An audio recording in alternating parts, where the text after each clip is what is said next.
are you? Fantastic, Innocente. How are you? I am well, thank you. It is good to be speaking with you again. And I'm excited today because I'm quite an animal lover. And anyone who says to me that they've got a talk called Lessons from Labradors always inspires me to ask, what more can we learn from our favorite friends? But the first question I've got for you is, what does performance mean for us today? Well, it's almost like quality, right? What is quality?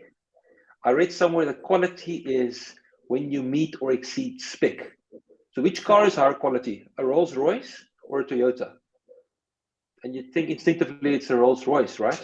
But a Rolls Royce struggles to meet the spec that it's promising at that price point to the client, while a Toyota will often exceed the spec, meet and exceed the spec at a lower price point. So Toyota is actually, if you think of it that way, a higher quality car. Okay, so performance is, what is the spec? What are you expecting to achieve? And then a high performer is performing above that. So somebody that wins the local club championship in golf could be a high performer, right?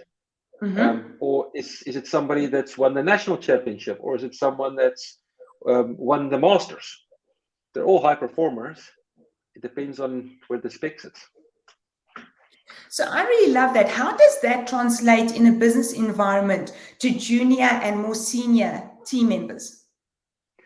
Well, so I always, we've got this narrative of, CEOs get paid too much money. How is it possible that Whitey Basson can have a 75 million rand bonus if people are being paid minimum wage at the till? But I don't know about you, but I've got a lot of friends that are in incredibly highly paid, highly stressful corporate positions.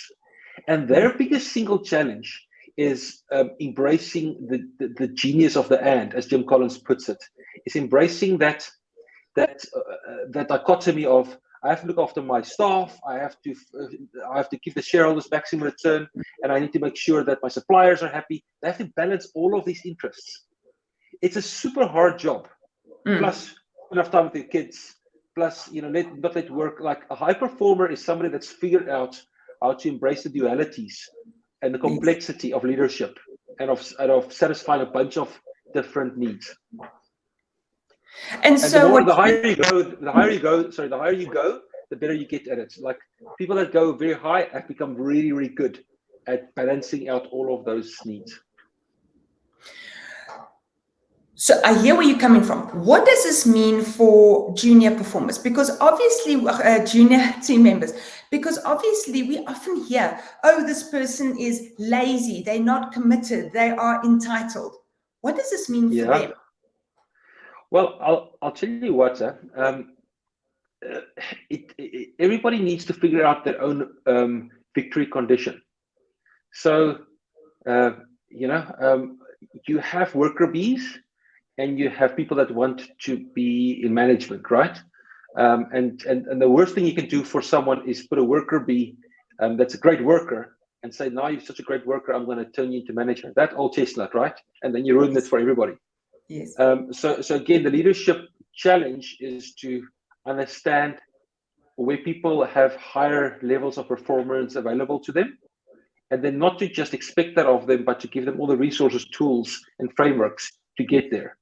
And I'll give you a few examples. In my business career, I've had people that walked in and were amazing, but they also walked out pretty quickly because they either outgrew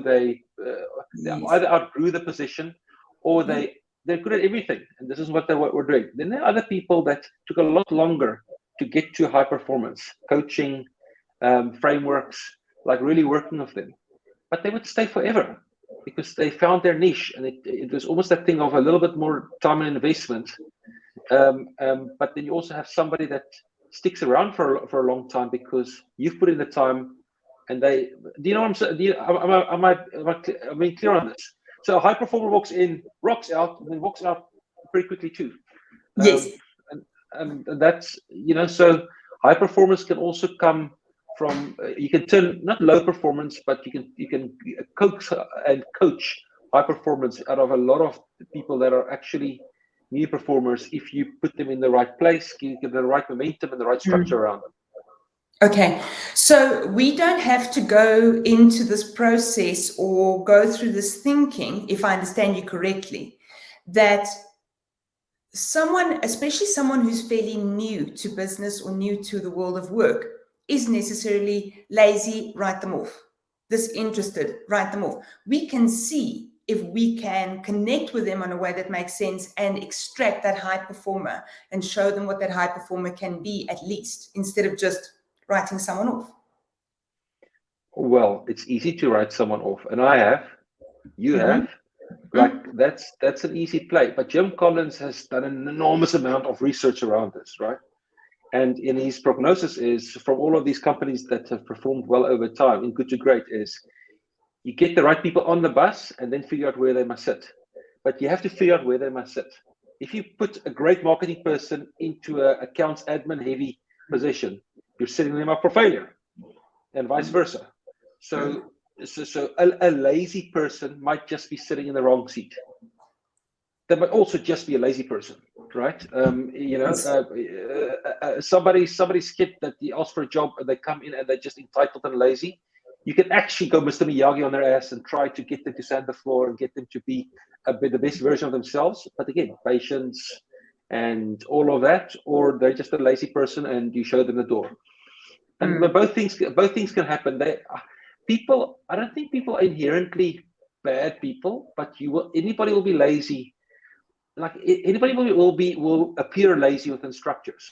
I can be lazy if I don't have deadlines and if I don't have goals. If I'm not working towards something, I can default to laziness. So yes, laziness is I think as much on the leader and the person setting the structure as on the individual. Agreed. I hear you. I hear what you're saying. Then I want to ask you, what does success mean? And specifically, I know that you're also an Enneagram coach. Yes. And what does success mean for us now, specifically given the pandemic and all the changes that have happened around us? Well, Innocent, let me switch it around. What is your victory condition? Like, let's not call it success. What's your victory condition? How do you know that you've won? How do you know that you finished and you've crossed the line on that particular race that you're running? How do you know? Okay. I'm But asking. do you think that sorry, I definitely need to put that sound off. Apologies, I thought I had. Sorry, let me put off the sound. So because success is amorphous. Is success running a Fortune 500 company? Is success having the most attractive spouse or the most accomplished kid? Is success being the champion of your chosen sport at your local club? Is success going to the Olympics? What is your victory condition? Like, I'm pretty sure if I really put my mind to it, at 47 years old, I could find a sport that I could be an age group world champion at. I would need to sacrifice everything else, right? And go, and I'm not even, but I'm pretty sure if I put all of my energy and talent and resources into being a world champion's yukskayer, I could, in my age group, I could get there, right? But I would have to sacrifice, I would have to put everything else on the altar, and that's not my winning condition. I don't need to be world champion at anything. I like having a balanced life. I like having a good business. I like doing work that satisfies me. I like being there with my kids and my wife a lot and going on lekker holidays. So my victory condition is balance and not being, I suppose, somebody that gets written about in the papers the whole time and has all of the admiration of my peers in the chosen discipline. Does it make sense? Totally. But now, PG, you've of course now mentioned sports. So I have to bring up your book, Offsites. Tell us a bit about the book. It's a fun book. Last year, when Luxury Travel, which is my actual business, came to a standstill, I finally had the time to hit that number one thing on my bucket list. And it's amazing because I have this, and I can talk about daily rituals, but because I'd implemented this daily ritual of setting intention about 6 months earlier, I had momentum of starting every day with a clear intention. And with writing, you just have to intentionally get a little bit further every day. So I wrote this book, And it started as sort of a allegorical self-help book, and then it just turned into a really, really fun story about a guy that has to go to a high school where he's unpopular, and he likes a girl, and she doesn't like him back. And the only way he can get attention is rugby. And it's sort of a Afrikaans high school story of South Africa. But then they go on this international journey, and there are drug busts on the beach in Thailand, and there is cyber hacking at Harvard, and there's a Delilah that gets in the way in New Zealand in a restaurant chain, and there's all kinds of, it's like armchair travel and a rugby high school romance and teenage angst and all kinds of, it's a mess, but it was so much fun to write. And the people that have written it, read it, says it's absolute page turner, because I kind of just put my soul, heart of my soul in it. And so the book's tag is a story of romance, rugby, and chasing your dreams. And I think it's for anybody that grew up in South Africa, but it's also for anybody. The three kind of people should read it, right? Anybody that's kind of has a memory of high school that's kind of fun in the way rugby plays a big part in our high school experience. It's for anybody that really likes to travel, because there's lots of really cool places that they go and things that they do. And it's also for anybody that's ever been in an impossible relationship where they really love someone and they just can't make it work. That sounds absolutely fabulous. But you were talking there about daily rituals. Does that connect back to your talk, lessons from Labradors? Is that included in there? Well, absolutely. It's fundamental. The chap that wrote The Great Gatsby, I forget his name, and it's not even his quote. F. Scott Fitzgerald. Thank you. F. Scott Fitzgerald said, I write when inspiration strikes. Fortunately, it strikes me at 9 o'clock every morning. Oh, good. Okay, so there's this fallacy, there's this thing that people think, like Ernest Hemingway. You go sit at the table in Spain, get drunk on the Rioja wine, and punch out the old man in the sea, right? That's not what it is. It's writing is a discipline. Writing is if you talk to anybody, writing is forgiveness. Is saying to yourself, this is bad, but it's okay. I'm going to push through anyway. And every day, sitting down and getting through a word count or a time spent count to push yourself forward. So it's those two things. It's pushing forward, even if what you're putting out is you're going, this is absolute crap. But just pushing forward and having that daily time set aside for it. That's how I got this done. And so I'll go back to the lessons from Labradors. So I've got 2 black Labradors, Obi and Leia. That'll tell you something about my my movie preference, right? So Obi and Leia. So we've got 2 small boys, 2 black Labradors, me and my wife, that love to travel, both of us. Lockdown happens and we're all on top of each other, right? So it was a pretty interesting situation. The dogs were the happiest out of everybody, because dogs need happy dogs need a few simple things. They need attention. Labradors, they need attention. They need structure. You know, everybody's happy if they know I'm getting fed at 6 o'clock in the morning and 6 o'clock at night. My walk is at 7:30. We're going to do this. If they have structure, they're happiest. And they need mindful attention. You know, you need to kind of have some focus on them on a regular basis. And dogs have this innate ability to be grateful, right? If you just give them that, you get a lot of it back, because they're always happy to see you, and they almost live in this place of, oh, we're going to the beach. Oh, it's my favorite thing. Oh, we're gonna stay home and we're just gonna use the rubber belly. Oh, that's my favorite thing. It's food time. It's my favorite thing. Oh, we're gonna watch Netflix. We're gonna watch Squid Game. Oh, Squid Game is my favorite thing. You know, like Labradors. You know, Labradors. They love it. Or they're grateful for alles. So what I thought to myself is, but people aren't like that. We're not grateful. Our default isn't gratitude. Our default is complaining and kind of what I don't have and what I lack. And that's a function of being human. So that's the one thing that I thought is there's this thing about how grateful the dogs are. So we, in my house, implemented a daily ritual of gratitude. Caroline and I wake up every morning and we ask each other, what are you grateful for today? So we start the day, and I have this habit that every day I write gratitude as well. So anchor the day gratitude. And that comes to the other thing about dogs. And I saw this quote ages ago. What we can learn from dogs, well, it's stretch before moving. You know, watch your dog when they wake up. Before they get moving, they wake up and they take a deep stretch and they kind of make sure everything's working, and then they go. Now, do we do that?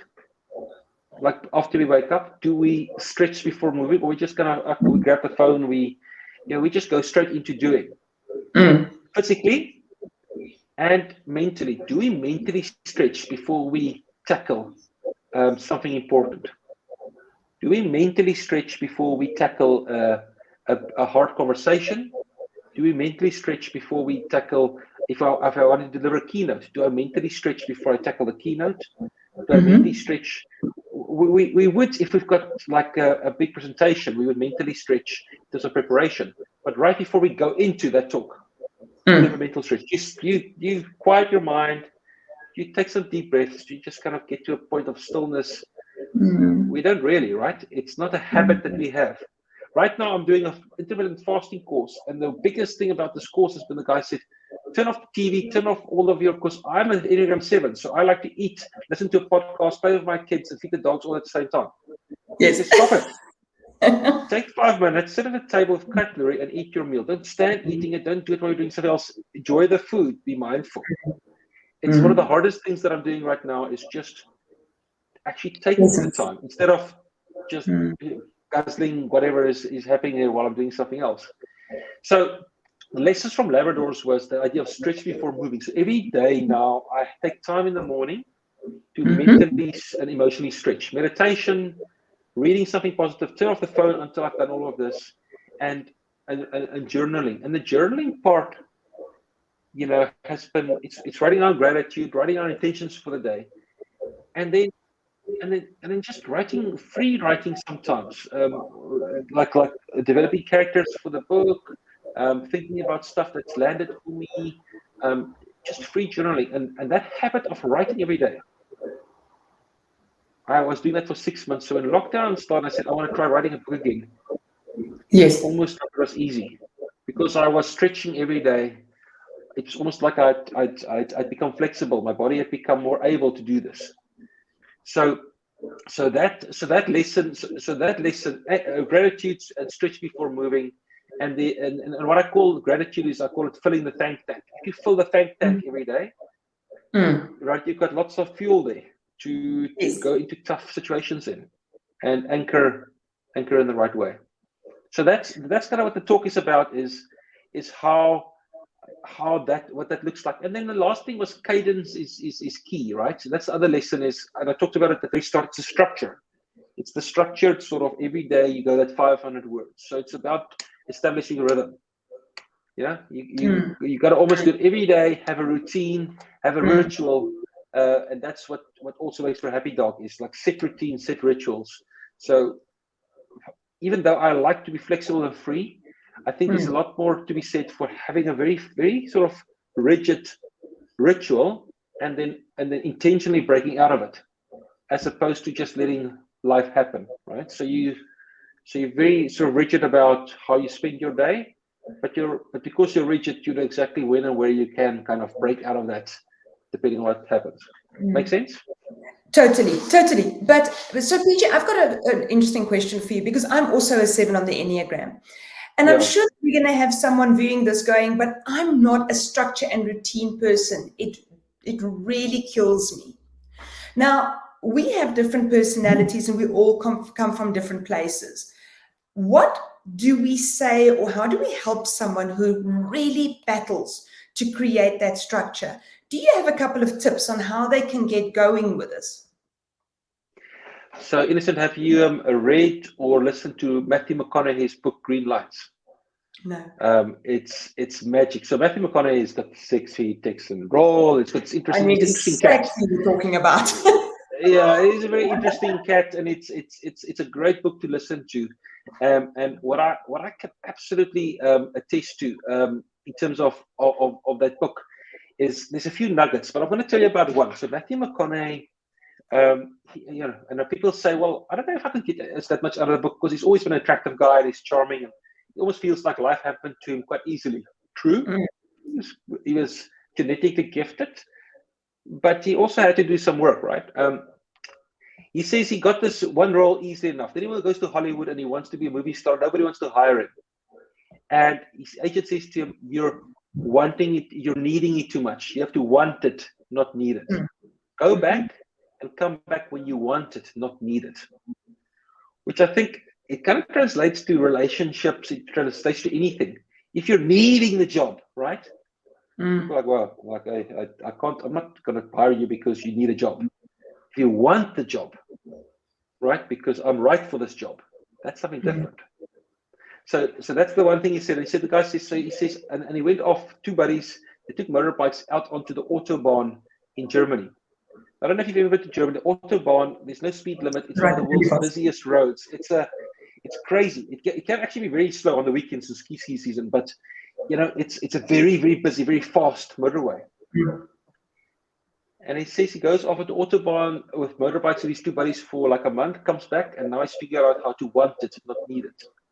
But he does this in this very cool Matthew McConaughey role. He says, Robert Frost said, and I'm doing it in Afrikaans accent, which to Americans is equally sexy, but I'm not going to try to do the Texan thing, okay? Robert Frost said, I took the road less traveled, and it made all the difference. But for him, the road less traveled was go on to the Autobahn with motorbikes, one of the world's busiest roads. So it's reflecting the road less traveled isn't the road less traveled, it's the road less traveled for you.